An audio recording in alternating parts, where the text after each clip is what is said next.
김윤경의 생생경제.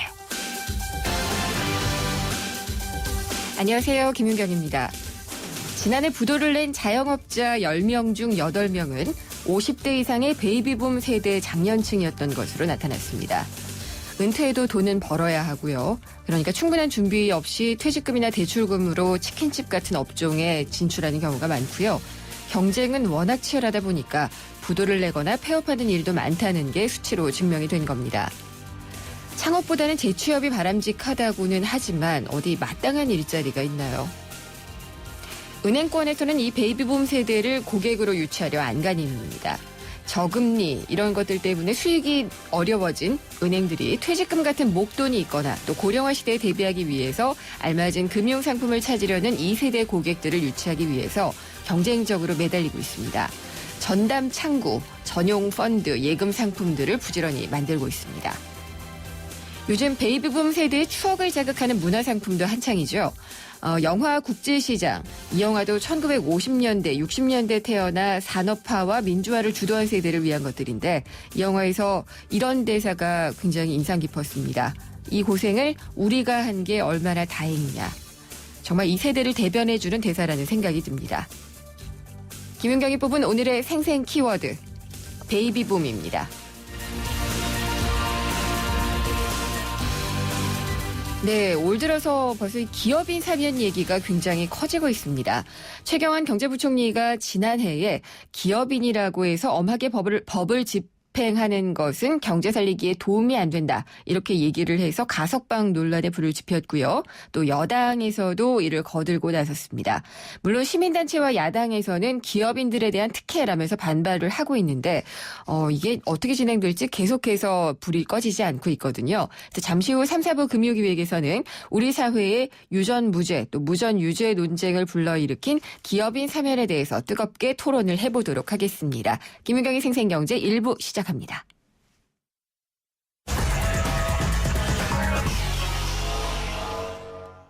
네, 오늘 증시 알아볼 시간인데요. 오늘은 시장이 좀 오른 것 같습니다. 어제도 조금 괜찮았었던 것 같고 뉴욕 증시가 일제히 상승을 하면서 아무래도 투자 심리가 개선된 것이 수급에도 좀 영향을 미쳤고 지수도 좀 끌어올린 것 같습니다. 정확한 지금 제가 마감 지수는 알고 있지는 못한데요. 코스피에서도 외국인들이 좀 산 것 같고요. 그동안 팔기만 했던 기관 투자자들도 좀 산 것 같습니다. 제일모직 같은 최근에 좀 떨어졌던 그 업종들도 종목들도 좀 오르는 것 같고요. 전체적으로 훈풍이 불고 있는 것 같은데 어떻게 됐는지 한번 좀 보도록 하겠습니다. 우리 NH투자증권인가요? 강현철 투자전략팀장 연결돼 있습니다. 안녕하십니까? 네, 안녕하십니까? 네, 새 자리로 옮기셨군요. 회사가 인수가 됐습니다. 네. 그래서 사명이 변경이 돼서 제가 다시 한번 확인을 드렸고요. 오늘 시장 좀 오른 것 같네요. 네, 일단 어제에 이어서 오늘도 코스피가 상승세를 보였고요. 네. 오늘은 20포인트, 1% 가까이 오르면서 코스피는 1924포인트에 마감을 했고요. 코스닥은 최근 괜찮은 흐름을 좀 보였는데 동반해서 한 1.1% 올라서 금일도 거의 한 6포인트 오르면서 572포인트로 마감을 했습니다. 네. 수급 상황은 어땠나요? 전체적으로 이제 수급은 외국인 투자자들이 지난해 연말 연초에 하루에 한 2천억에서 심하면 5천억 정도 순매도를 했었는데 전일 한 3천억 그리고 오늘도 1,300억 원 정도 주식을 순매수하면서 이틀 연속 외국인 순매수가 강하게 들어온 부분이 코스피 상승을 좀 이끈 것으로 보이고요. 연기금은 연초에는 원래는 좀 보수적으로 움직이는 데 비해서 최근에 코스피가 원체 좀 많이 빠졌기 때문에 금일 한 700억 원 정도 사주면서 국내 연기금과 외국인들이 쌍끌이 매수를 보였던 것으로 보입니다. 네. 그러면은 좀 눈에 띄는 업종이라든지 종목들은 어떤 게 있었나요?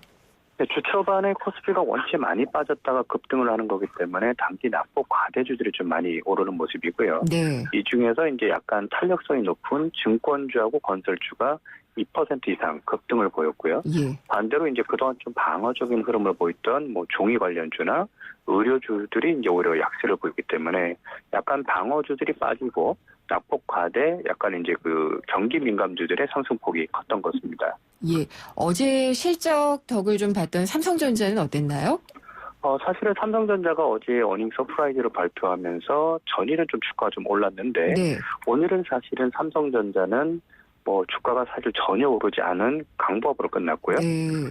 전기전자는 오히려 약세를 보여서 이틀 연속 뒷심을 발휘하지는 못한 것으로 보입니다.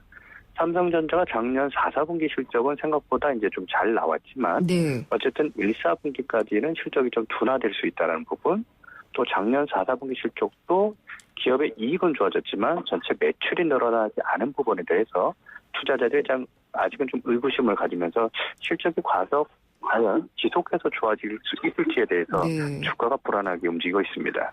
제일모직은 좀 많이 오른 것 같네요.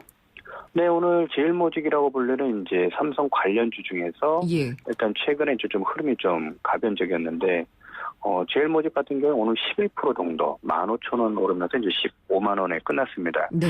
최근에 이제 장중 최고가가 18만 원이었었는데 10만 원, 한 2만 원대까지 급락을 했다가 다시 좀 반등하는 모습이고요. 오늘 좀 많이 올랐기 때문에 다음 주 초반에 좀 상승을 기대할 수 있겠지만 최근에 삼성전자 주가가 좀 부진하면서 관련 지배 구조 관련주들도 좀 조정 분위기여서 당분간은 금일 많이 오르긴 했지만은 조정세는 이어질 것 같습니다. 다음 주는 어떻게 갈까요? 일단은 이제 전일과 오늘 좀 많이 오른 부분이 미국의 출구 전략이 생각보다 좀 지연될 것이라는 기대감. 네. 그리고 아무래도 이제 주말에 유럽 쪽에서 대규모 양적 완화라고 불리는 경기 부양책을 좀 발표할 가능성이 좀 높기 때문에 다음 주 초반에도 이번 주 말에 나타난 반등세가 좀 더 이어질 것으로 보입니다. 다만 국내는 이제 본격적으로 이제 실적 시즌에 진입할 것으로 보이기 때문에 네. 아무래도 이제 이번 실적에서는 삼성전자는 잘 나왔지만 나머지 자동차나 예. 정유주는 실적이 좀 안 좋을 수 있어서 업종별로 이제 그 등락은 심해질 것으로 보입니다. 알겠습니다. 오늘 말씀 잘 들었습니다. 감사합니다. 감사합니다. NH투자증권의 강현철 투자전략팀장이었습니다.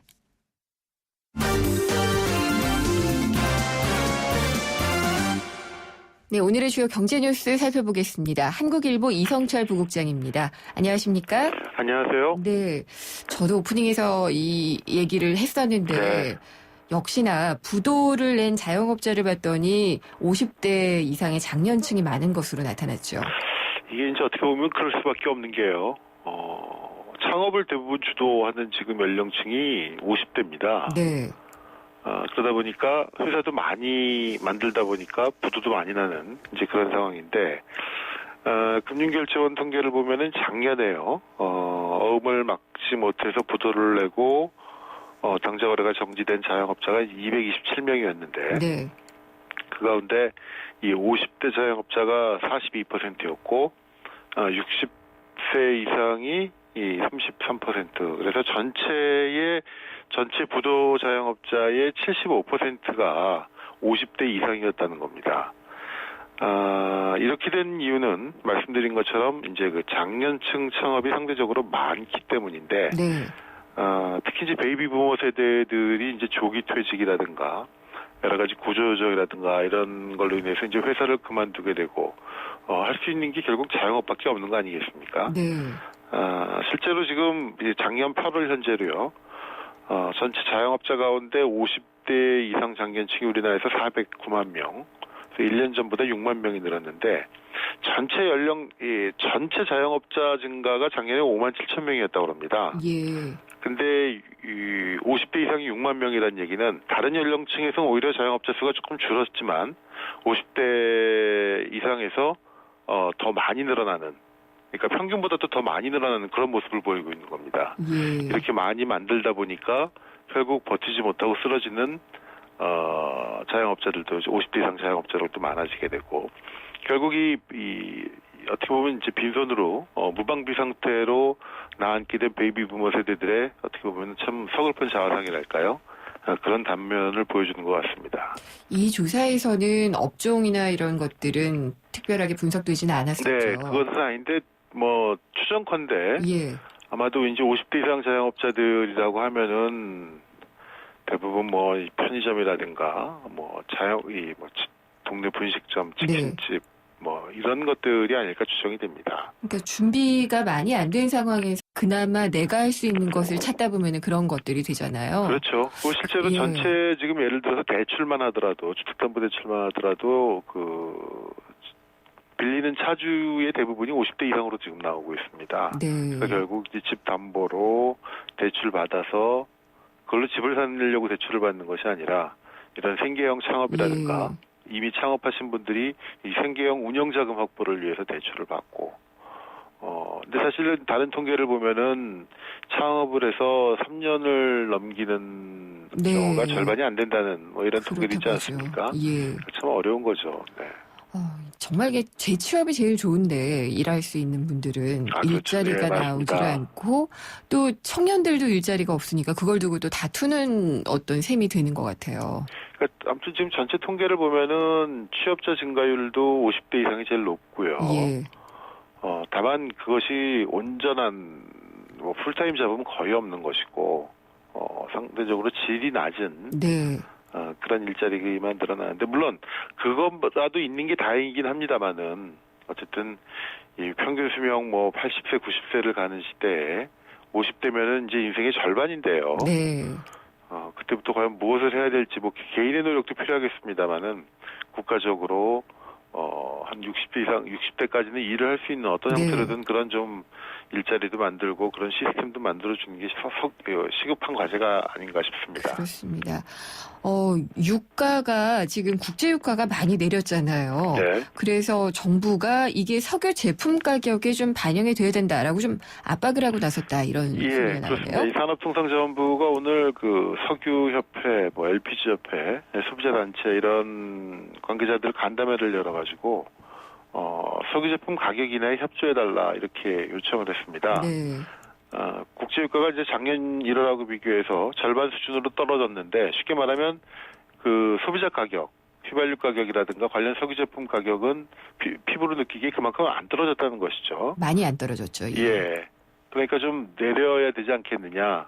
그리고 유가가 떨어지는 것이 국내 소비자 여기 가격에 반영이 돼야지만 이게 실질적으로 그 하락분만큼 다른 소비로 이어질 수 있게 내수 증가로 이제 이어진다는 게 정부 생각인데 그래서 오늘 뭐 주유소 쪽이라든가 정유업체라든가 이런 데에 있는 분들을 불러가지고 사실상 뭐 요청했다지만 여러 가지 형태로 이제 뭐 심적인 좀 압박을 준 것이겠죠. 네. 근데 이에 대해서 이제 주유소들은 굉장히 반발을 하고 있습니다. 아시다시피 지금 국제 유가가 절반으로 떨어진다고 하더라도 휘발유 가격은 절반으로 떨어질 수 없는 것이 그 중에 상당 부분이 세금 아니겠습니까? 예. 세금은 그건 고정돼 있는 거기 때문에 세금도 뭐 유가가 떨어진다고 세금도 반으로 깎아준다면 당연히 떨어지겠지만 세금은 고정돼 있는 거기 때문에 휘발유 가격은 국제 유가가 떨어지는 만큼 똑같이 반토막이 날 수가 없다는 게 주유소들의 입장이죠. 네.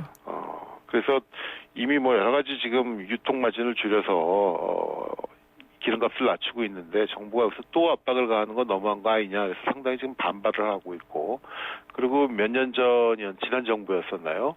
정부가 한번 그 주유소 가격, 휘발유 가격 인하하려고 뭐 대대적인 장부까지 들여다보는 예. 뭐 그런 일이 있었는데 결국 그랬었죠. 흐지부지 되고 말았는데 뭐 5년 전에 악몽이 재현된다 이런 얘기도 지금 흘러나오고 있다고 합니다. 그리고 불법 사채 시장 규모가 굉장히 많이 컸다 이러는데 네. 불법 사채라고 하면은 일단 등록하지 않은 대부업 뭐 이런 맞습니다. 것들을 얘기하나요? 그렇습니다. 등록된 대부업체들을 이용할 경우에는 최고 이율이 지금 34.9%로 돼 있죠. 네. 그 이상은 받지 못하게 돼 있는데 불법 사채업이라는 거는 그런 등록되지 않은 대부업체 그러다 보니까 여기는 뭐 이자가 뭐 100%, 200% 이렇게까지 지금도 가는 경우가 많다고 하는데요. 원금만큼 갚아야 되는 그렇습니다. 거예요? 예. 이런 불법 사채 시장 규모가 연간 최대 12조 원에 달한다. 그런 지금 전망이 나왔는데 오늘 그 대부협회가 관련 세미나를 열었는데 그 자리에서 그 주제 발표를 맡았던 단국대 경제학과 심지용 교수가 여러 가지 추정 모델 그다음에 저신용자들에 대한 그 설문조사 등을 통해서 우리나라 불법 사채 이용자가 적게는 93만 명, 많게는 한 140만 명 정도 되는 것으로 추정을 했고요. 그 규모는 적게는 연간 8조 원, 많게는 12조 원에 달한다. 이런 지금 조사 결과를 내놨습니다. 근데 여전히 이렇게 불법 사채 시장 규모가 커지고 있고 많은 사람들이 이용할 수밖에 없는 것이 첫 번째는 그 서민금융 상품이 제 역할을 못하고 있기 때문에 이분들이 그 사채 시장으로 불법 사채 시장으로밖에 갈 수 없는 그런 측면이 있고 두 번째 이유는 지금 대법 최고이자율을 66%에서 지금 계속 낮춰가지고 35%까지 떨어뜨렸거든요. 네. 그러니까 서민들의 그 이자 부담 경감을 위해서 최고이자율을 낮췄는데 이것이 낮추다 보니까 이런 신용으로 35% 신용으로 대출을 받을 수 없는 분들은 결국 사채 시장으로 내몰릴 수밖에 없는. 예. 그러니까 오히려 의도하지 않은 부작용이 나타났다. 이렇게 지금 과도한 무리한 최고금리 인하 정책이 오히려 제도권으로 편입되지 못하는 불법 사채 이용자들을 늘리는 그런 의도하지 않은 결과를 낳았다 이렇게 지적을 했습니다. 네.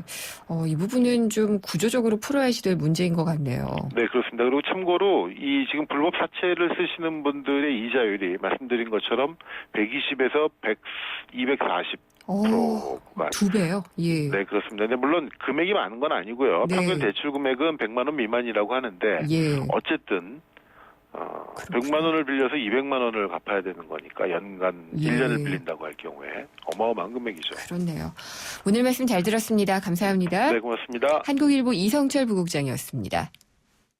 2015년 쉐보레로 새 출발하세요. 지금 스파크 크루즈를 구매하시면 구입 후 3년간 3회까지 엔진오일 무상 교환. 거기에 최대 100만 원의 자동차 보험료 지원 혜택 또는 최대 3년의 진정한 1% 저금리 할부 혜택을 드립니다. 1월 한 달간 전시장 및 홈페이지 참조. 일부 모델 제외. Chevrolet, find new roads. 생생경제 1부 함께 하셨습니다. 잠시 후 2부에서는 영화와 책을 만나게 되죠. 영화로 보는 경제 영화관에서는 도둑들을 소재로 한 영화죠. 기술자들을 통해서 비자금과 관련된 경제학을 좀 얘기를 해보겠습니다. 경제신간에서는요. 코트라에서 나온 2015 한국을 뒤흔들 12가지 트렌드를 소개를 해드리도록 하겠습니다. 잠시 후 2부에서 뵙겠습니다. 요즘 유행하는 유태인 학습법에 하브루타라는 말이 있습니다. 두 사람이 짝을 이뤄 학습하는 옛 유태인 학습 방식인데요. 서로 짝을 지어 대화하고 토론하는 방식으로 어려운 것들을 하나하나 해결해 나가는 거죠. 그렇습니다. 어떠한 어려움도 함께하면 충분히 극복해 나갈 수 있다는 믿음이죠. 올해는 우리 이웃들의 무거운 짐들 우리가 조금씩 함께 나눠들면 어떨까요? 대한민국 모든 이들의 얼굴에서 미소가 지워지지 않도록 2015 YTN 라디오 연중기획 함께 들어요 대한민국. 올 한 해 동안 청취자 여러분과 함께 들고 함께 귀 기울이겠습니다. 아침에 잠 푹 자고 아침밥 먹고 학교 갔으면 좋겠어요. 학교 끝나고 친구들이랑 마음껏 운동도 하고 놀고 싶어요. 내가 어떤 걸 잘하는지 성적보다 제 꿈이 무엇인지 관심 가져주셨으면 좋겠어요. 대한민국의 꿈의 씨앗이 희망의 열매로 자라날 수 있도록 우리 아이들의 마음에 귀 기울여주세요. 이 캠페인은 단 한 명의 아이도 포기하지 않는 교육, 경기도 교육청이 함께합니다. 한 발 빠른 경제 뉴스, 한 뼘 깊은 경제 이슈, 한 번 물면 놓치지 않는 끝까지 가는 인터뷰. 지표 MC 김윤경의 생생경제.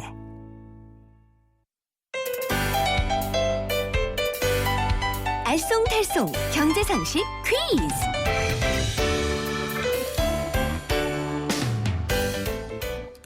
안녕하세요. 경향신문 조미덕 기자입니다. 경제상식을 재미있는 퀴즈로 풀어보는 코너 경제상식 퀴즈인데요. 정답을 아시는 분은 짧은 문자 50원, 긴 문자 100원이 부과되는 휴대전화 문자메시지 우물정 0945번, 우물정 0945번으로 보내주세요. 추첨을 통해 경제신간 그리고 생생경제에서 마련한 선물을 드리겠습니다. 퀴즈입니다. 외국에서 수입하는 상품에 부과하는 세금을 말합니다. 수입하는 나라 입장에선 외국의 저가 상품으로부터 국내 산업을 보호할 수 있고 외국에서 오는 사치품에 세금을 매겨 국내 소비를 줄이는 효과도 있죠. 하지만 요즘엔 자유무역 협정이 많이 체결되면서 이 세금이 없어지는 추세이기도 합니다. 이것은 무엇일까요? 1번 담배세, 2번 관세, 3번 비혼세. 정답을 아시는 분은 짧은 문자 50원, 긴 문자 100원이 부과되는 휴대전화 문자메시지 우물정 0945번, 우물정 0945번으로 보내주세요. 추첨을 통해 경제신간 그리고 생생경제에서 마련한 선물을 드리겠습니다.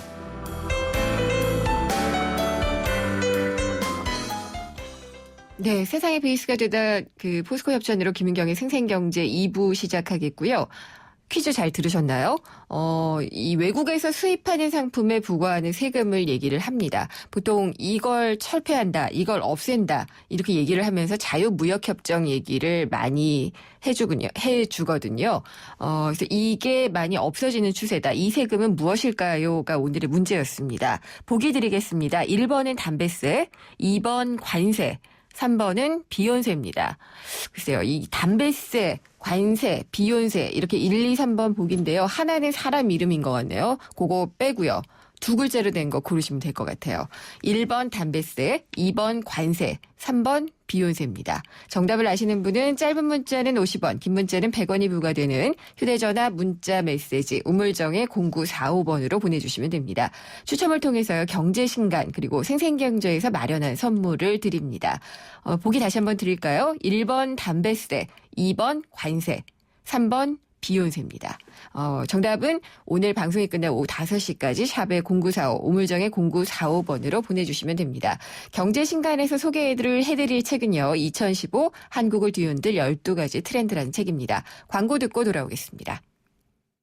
사장님들, 가게에서 전화 쓰랴, 인터넷 쓰랴, 카드 결제 시스템 쓰랴, 요금 부담 많이 되셨죠? 그래서 올레 소호 성공팩은 이 모든 걸 월 2만 원에 지금 신청하세요. 우리 가게 성공 비결 올레 소호 성공팩. 가입 문의 국번 없이 100번, 부가세 별도, 올레. 김윤경의 생생경제. Sempre una risposta a tutto. Se voglio fare contento, Totò, ora ti conto una cosa. 네, 영화 속에서 경제를 찾아 배워보고 얘기를 나눠보는 시간입니다. 경제영화관 경향신문의 박병유 기자 나오셨습니다. 안녕하십니까? 네, 안녕하세요. 네, 오늘 영화는 어떤 건가요? 네, 혹시 그 케이퍼 필름이라고 단어 들어봤습니까? 필름, 정확한 정의를 모르겠네요. 네, 도둑에 대한 영화인데요. 도둑 중에서도 좀 스마트한 도둑. 예. 우중충하고 폭력이 난무하는 그런 일반 범죄 영화가 아니라 그 외에 우리가 사실 도둑질을 할 때도 보면 이게 아무나 하는 게 아니죠. 지능범들이죠. 네, 지능범들. 사람들을 어떻게 속여서 모르게 빼갈까 이거 고민하는 거 여간 머리가 좋지 않으면 하기 힘든데. 오션스 11 막 이런 거 생각나요. 맞습니다. 바로 이런 영화가 바로 케이프 필름이다 라고 부릅니다. 이탈리안 잡도 있었고요. 또 우리나라 영화 중에서는 도둑들 대표적인 케이퍼 필름입니다. 그렇죠. 그리고 이제 케이퍼 필름은 아니지만 이런 형식을 띠는 영화 인셉션이 그랬고요. 네. 또 미션 임파서블도 보면 그렇죠. 침입해가지고 정보를 빼내는 그렇죠. 이런 종류의 영화를 그 케이퍼 필름이라고 하는데 이런 형식의 또 한국 영화 한 편이 나와 있습니다.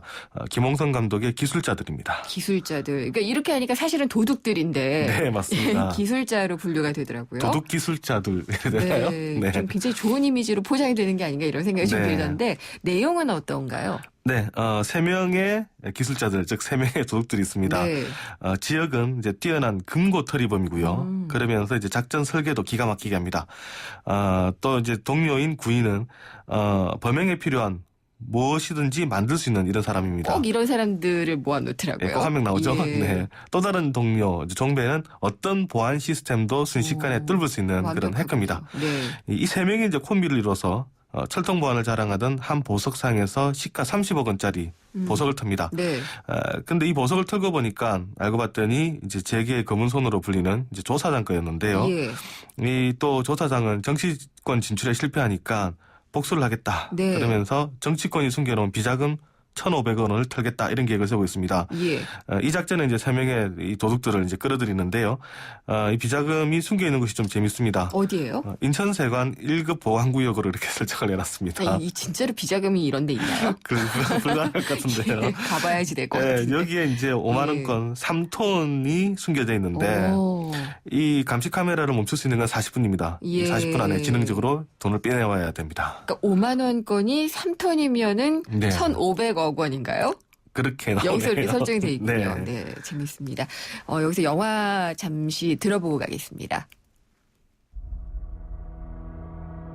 얼마짜리 비즈니스인데 이러십니까? 얼마 안 돼. 500억. 거기다가 1,000억 더. 우리나라에 1,500억짜리 판 없을 것 같은데. 있다라. 어디? 5만 원권 300만 장. 우리가 가져온다. 하겠습니다.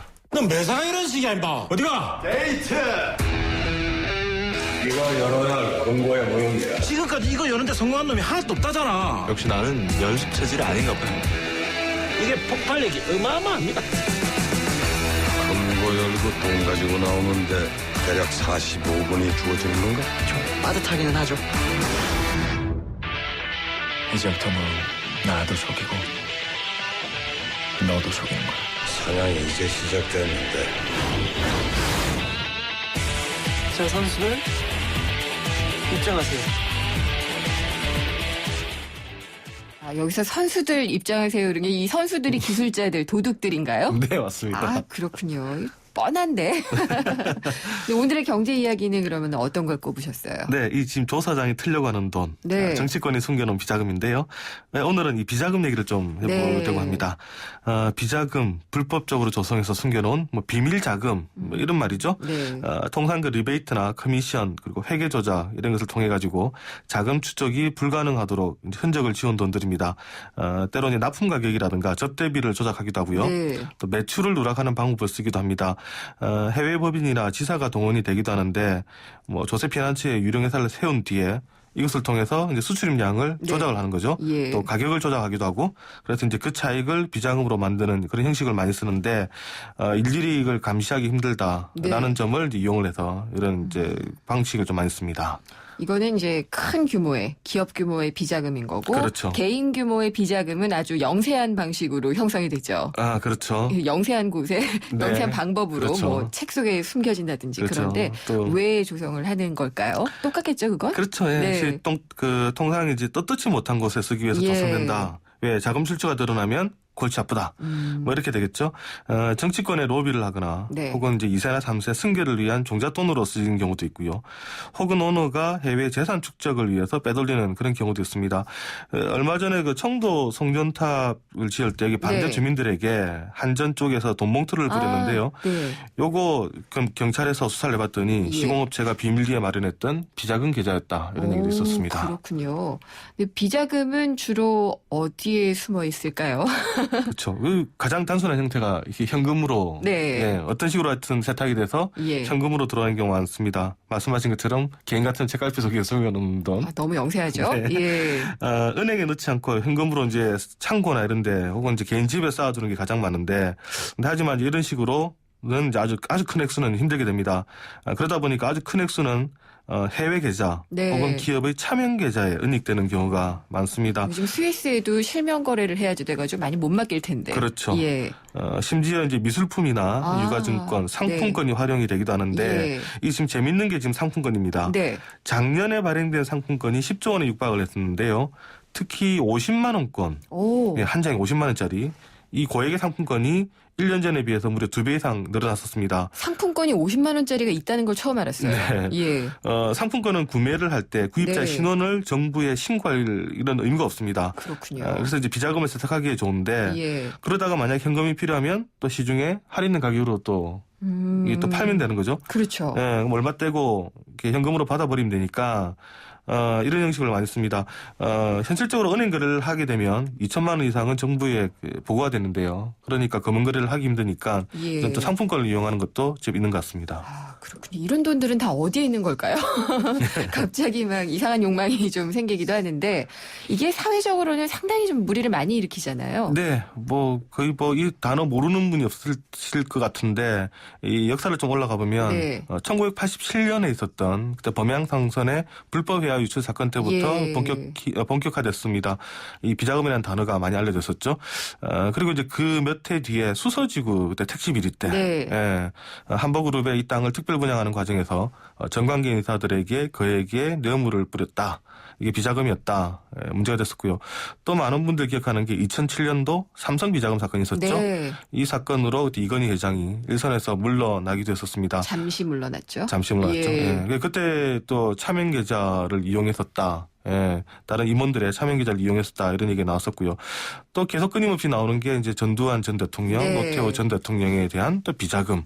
어딘가 전 권력들이 숨겨놨을 거다 이런 얘기인데 사실 뭐 비자금은 글자 그대로 좀 숨겨놓은 돈이니까 네. 이 발견하기 전까지는 규모가 얼마가 되는지 알 수 없고요. 추정밖에 할 수가 없습니다. 그렇죠. 근데 이런 것들을 아마 이제 정부 조직에서 추적하는 그런 조직도 하나 있지 않아요? 네, 있는 걸로 알겠습니다. 이 비자금이 국가 경제적으로도 상당히 손해가 될 수밖에 없잖아요. 네, 경제 전체로 보면 결국 이 돈들이 지하 경제로 흘러가기 때문에 국가 경제에 좋을 리가 없습니다. 이 지하 경제로 흘러가 버리면 알다시피 거래가 되더라도 뭐 세금을 거둘 수가 없는 이런 문제가 있고요. 그만큼 이제 재정에 부정적인 영향을 미칩니다. 또 시중에 이 돈이 줄어들게 되는 그런 상황도 생길 수가 있죠. 그래서 돈은 많이 뿌렸는데 돈이 돌지 않는 이렇게 돼버리면 이제 통화 정책을 운영하는데도 어렵게 되고요.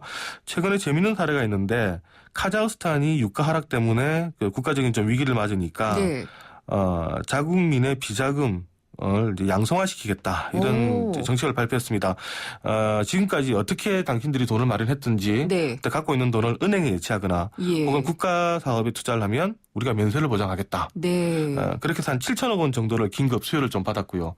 최종 목표는 이제 뭐 10조 원대다 이런 얘기도 나오고 있는데 엄청나게 많네요. 네, 아무래도 좀 선진화되지 않는 그런 시스템을 갖고 있는 국가일수록 이런 비자금도 많이 숨어 있습니다. 이 기회에 이 검은 돈들이 빛을 봤군요. 그렇죠. 네. 이 다시 영화로 돌아가서 영화에서는 아까 봤듯이 1,500억 원의 비자금이 다 5만 원권이에요. 네. 아까 3톤. 그 장수로 보면 300만 장입니다. 실제로 사실 이런 의혹들이 많은데 작년 같은 경우에 8월 기준에 보면요. 시중에 발행된 5만 원권 회수율이 겨우 22%밖에 안 됐습니다. 그러니까 이게 계속 떨어지더라고요. 네. 10장을 분명히 한국은행에서 찍어가 돌렸는데 회수된 거는 2장밖에 없다. 그럼 도대체 8장은 어디 갔느냐. 이게 비자금으로 갔을 가능성이 크지 않느냐라고 지금 보고 있는 거고요. 이제 이런 식으로 이 돈들이 지하 경제를 떠받치고 있다면 역시 국가 경제 입장에서는 상당히 부담이 갈 수밖에 없습니다. 네, 5만 원권. 저는 이제 일단 5만 원권이 되면, 그러니까 만 원이 5개 모이면 5만 원권으로 해서 지갑 속에 그냥 넣어놓는 방식인데 비자금이 될 만한 수준이 좀 됐으면 좋겠어요. 너무 규모가 영세해서 알겠습니다. 오늘 비자금 알아봤고요. 다음 시간에도 또 재밌는 영화 속의 경제 이야기를 기대를 하도록 하겠습니다. 감사합니다. 네, 감사합니다. 경향신문의 박병률 기자였습니다.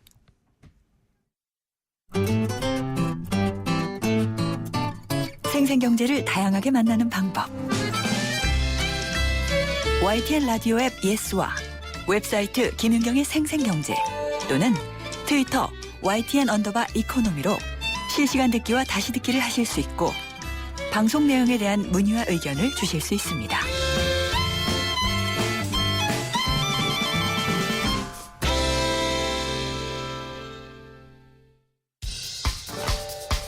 생생경제가 뽑은 이 한 권의 책, 화제의 경제신간. 네, 이번엔 책을 통해서 경제를 한번 좀 알아볼까요? 따끈따끈한 경제신간을 소개해 주시는 분입니다. 홍순철 북칼럼니스트 나오셨습니다. 안녕하십니까? 안녕하세요. 네, 목소리가 따뜻하셔서 겨울에 굉장히 좋게 들립니다. 감사합니다. 네, 오늘 소개해 주실 책은요? 2015 한국을 뒤흔들 12가지 트렌드. 또 트렌드군요. 연말 연초가 되면 뭐 트렌드 관련 책들이 많이 나오죠. 트렌드 서적이 출간하는 게 일종의 트렌드다. 뭐 이런 이야기까지 또 나오는 그런 시즌입니다. 연말 연초에 나오죠. 그렇습니다. 오늘 소개해드리는 책은요. 전 세계 84개 나라에 무려 124개의 무역관을 두고 있는 코트라. 코트라에서 낸 책이군요. 에서 낸 책입니다. 사실 전 세계 곳곳에서 다양한 틈새 시장들에 대한 정보들을 수집을 하고 또 그것들을 우리나라에 소개를 하고 있는데요.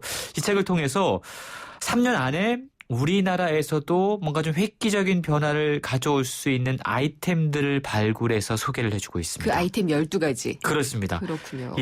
사실 아이템은 12가지가 훨씬 더 넘고요. 12가지 트렌드, 예를 들어서 뭐 의식주라든가 이런 목차에 따라서 지금 전 세계 곳곳에서 어떠한 일들이 벌어지고 있는지를 소개를 하고 있는데요. 아무래도 세계 곳곳에서 그야말로 막강한 인력풀을 지니고 있는 코트라이기 때문에 아마 이 책이 올 한 해 새로운 대박 아이템을 고민하고 있는 많은 분들에게 신선한 통찰력을 또 제공해 줄 수 있을 것 같습니다. 그렇군요. 저는 항상 트렌드도 공부해야 되거든요. 그렇죠. 뒤떨어지지 않으려면. 네. 항상 덜 트렌디하기 때문에. 근데 어떤 것들이 지금 주목을 받고 있는지 궁금하네요. 예, 이 책은 음식, 주거, 패션, 신인류, 관광, 모바일, 힐링 이렇게 여러 가지 12가지 분야를 나누어서 전 세계 소비자들에게 각광을 받고 있는 아이템들을 소개를 해주고 있는데요. 몇 가지 좀 소개를 해드리면 터키 최대의 도시인 이스탄불에 요즘에 골칫거리가 있는데요. 뭔가요?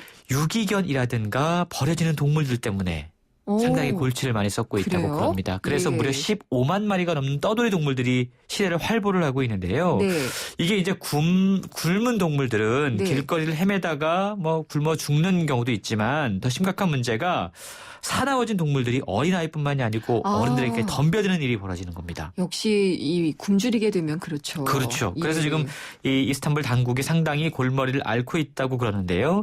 이러한 상황에서 하나의 특이한 자판기가 선보여져서 인기를 끌고 있다고 그래요. 자판기인가요? 터키의 푸게돈이라는 업체가 개발한 자판기인데 우리가 보통 자판기 그러면 돈을 넣으면 물건이 나오잖아요. 그렇죠. 근데 여기에는 우리가 뭐 집에서 모은 어떤 뭐 깡통이라든가 페트병, 빈 캔을 가지고 와서 거기에 그걸 넣는 거예요. 그러면요? 쓰레기장처럼 우리가 재활용처럼 그러면 그 자판기에서 굶주리는 동물들이 먹을 수 있는 음식이라든가 물 같은 것들이 나오는 거죠.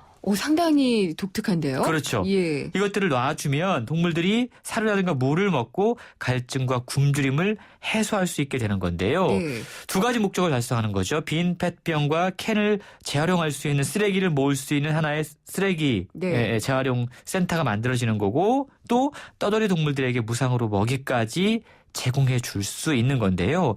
동물 사랑과 환경 보호라고 하는 사실 요즘 소비자들은 뭔가 좀 착한 소비라든가 현명한 어떤 소비를 하고 싶어하는 욕망이 있어요. 내가 하는 이 행동으로 인해서 무언가 좀 세상이 긍정적으로 바뀌기를 원하는데 그런 것들을 잘 포착을 해서 개발한 자판기고요. 실제로 이 자판기 때문에 아주 골머리를 썩고 있던 문제들이 하나 둘씩 해결이 되어가고 있다고 그럽니다. 우리나라에도 있으면 좋을 것 같아요. 대신에 이제 페트병이나 캔의 그 가격과 먹이의 가격 이런 걸 잘 조정만 하면. 조정을 해서. 그렇군요. 책의 내용 한번 좀 들어보고 가겠습니다.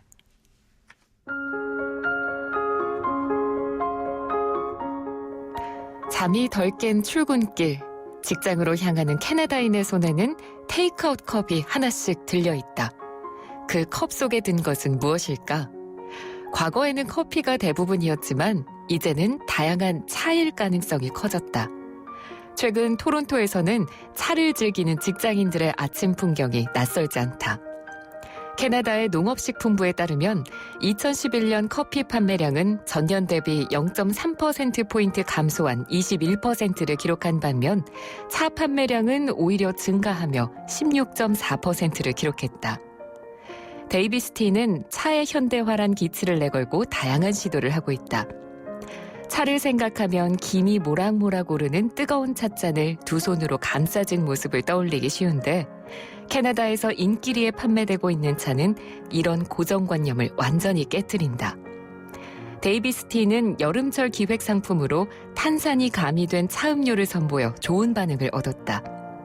이런 여세를 몰아 차가 가진 정적이고 지루한 이미지에서 탈피해 시원하고 개성 넘치는 이미지를 만들어내며 여름에 이어 겨울까지 그 인기를 이어가고 있다. 들어보니까 상당히 좀 참신한 이미지들이 많이 느껴지는 것 같아요. 그렇죠. 근데 옛날에는 해외에서 뭐가 유행했다 그러면 약간 시차가 있고 우리나라에 들어왔잖아요. 근데 요즘 그렇지 않잖아요. 그렇습니다. 거의 실시간으로 들어오게 되죠. 책에 소개된 또 한 가지 우리가 주목해볼 만한 트렌드를 보면 뭐 최근 들어서 사실 우리나라에서도 작년에 뭐 여러 가지 사건 사고들이 참 많았습니다. 그런 것들을 보면서 뭐 위기 대응 매뉴얼이 있고 또 뭐 사실 기업체라든가 뭐 이런 배를 타면 거기서 뭔가 해줘야 되는데 결국은 내가 스스로 알아서 생존할 수 있는 방법을 찾아야겠구나 라는 생각들을 많이 하셨거든요. 그러면서 서바이벌 키트라든가 서바이벌 관련 책들이 작년 한 해 미국에서 엄청나게 많이 판매가 됐다고 그래요. 전 세계적으로 지금 어쨌든 서바이벌이 하나의 트렌드이기 때문에 그런데 자연재해가 일상화된 미국에서 최근에 드링커블 북이라고 해서 책을 마셔요? 네.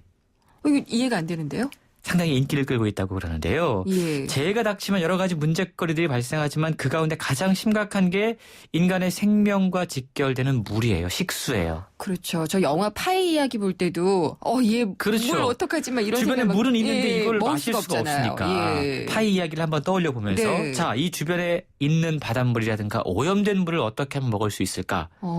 이 책의 종이 한 장을 찢어가지고요. 네. 필터로 거르는 거예요.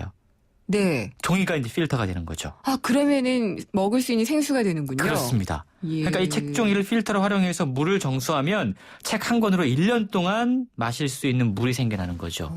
그러니까 집에 하나씩 갖고 있으면 혹시라도 네. 무슨 사건이 발생을 하면 이걸 통해서 마실 수 있는 물을 만들어낼 수 있는. 재난이 닥치면은 일단 책장에서 딱 빼가지고 가야 되겠군요. 미국에서 이런 또 드링커블 북이라고 하는 게 인기를 끌고 네. 있다고 합니다.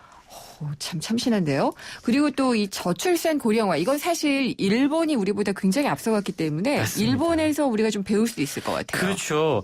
최근 일본에서는 손주 육아에 적극적으로 참여하는 할아버지들을 일컫는 이쿠지라고 하는 용어가 생겨났다고 그래요. 기르다에다가 이 오지상 할 때 그거를 아마 합한 모양이에요. 새로운 소비자 계층인데요. 예.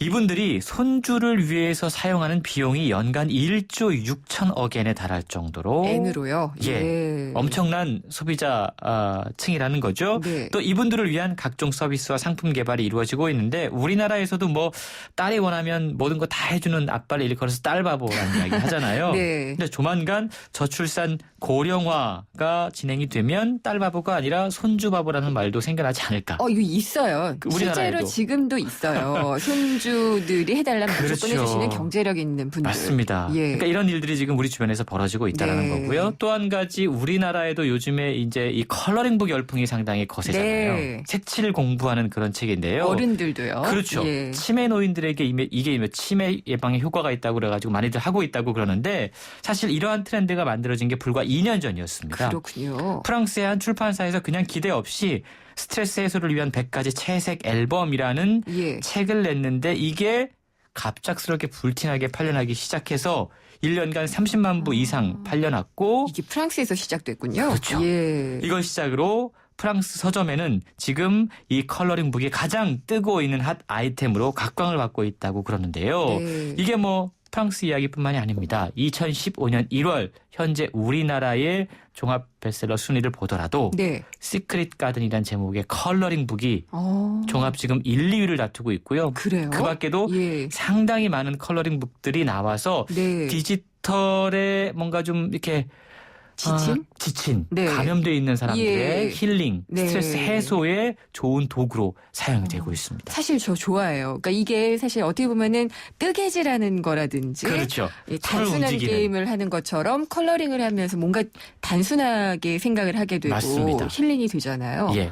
그렇군요. 그러니까 이게 사실 우리가 이게 어찌 보면 우리 어릴 적에 다 했던 색칠 공부책이에요. 우리 아이들이 하던 거. 근데 이걸 조금만 변형을 해서 어른들에게 뭔가 새로운 시장을 만들어내는 그런 또 모범을 우리가 이걸 통해 볼 수 있는 거죠. 그렇군요. 저는 그 선물로 받았던 컬러링북을 아이한테 뺏겨가지고 못하고 있습니다. 그렇군요. 네. 근데 이게 정말 번뜩이는 아이디어들이 많은데 이거 외에도 뭐 여러 가지가 있을 것 같기도 하고요. 그렇습니다. 예. 사실 우리가 이제 지구촌이라고 하는 용어를 많이 이제 쓰고 있는데 세계가 하나라는 의미죠. 아까 말씀드린 것처럼 우리가 다 이제 손에 버튼 하나만 눌러도 지구 반대편에서 어떤 일들이 벌어지고 있는지를 볼 수 있는 걸 갖고 있어요. 그럼에도 불구하고 지금 소개해드린 것들 이런 일들이 벌어지고 있어? 잘 모르는 시장들이거든요. 우리가 인터넷과 SNS의 영향으로 정보에 접근하는 장벽이 허물어져 버렸고 또 사실 헐리우드의 셀럽들이 착용하는 패션 아이템들이 바로바로 즉각적으로 우리나라에 들어오고 있습니다. 바로 그냥 보이면은 사잖아요. 해외 그렇죠. 직구로. 그럼에도 불구하고 또 우리가 모르는 시장들이 있고요. 여러 가지 것들이 각 나라에서 결합되고 또 융화되고 섞여서 우리가 멜팅팟이라고 하는 용어처럼 우리 입맛에 맞는 형태로 선보여지게 될 텐데요.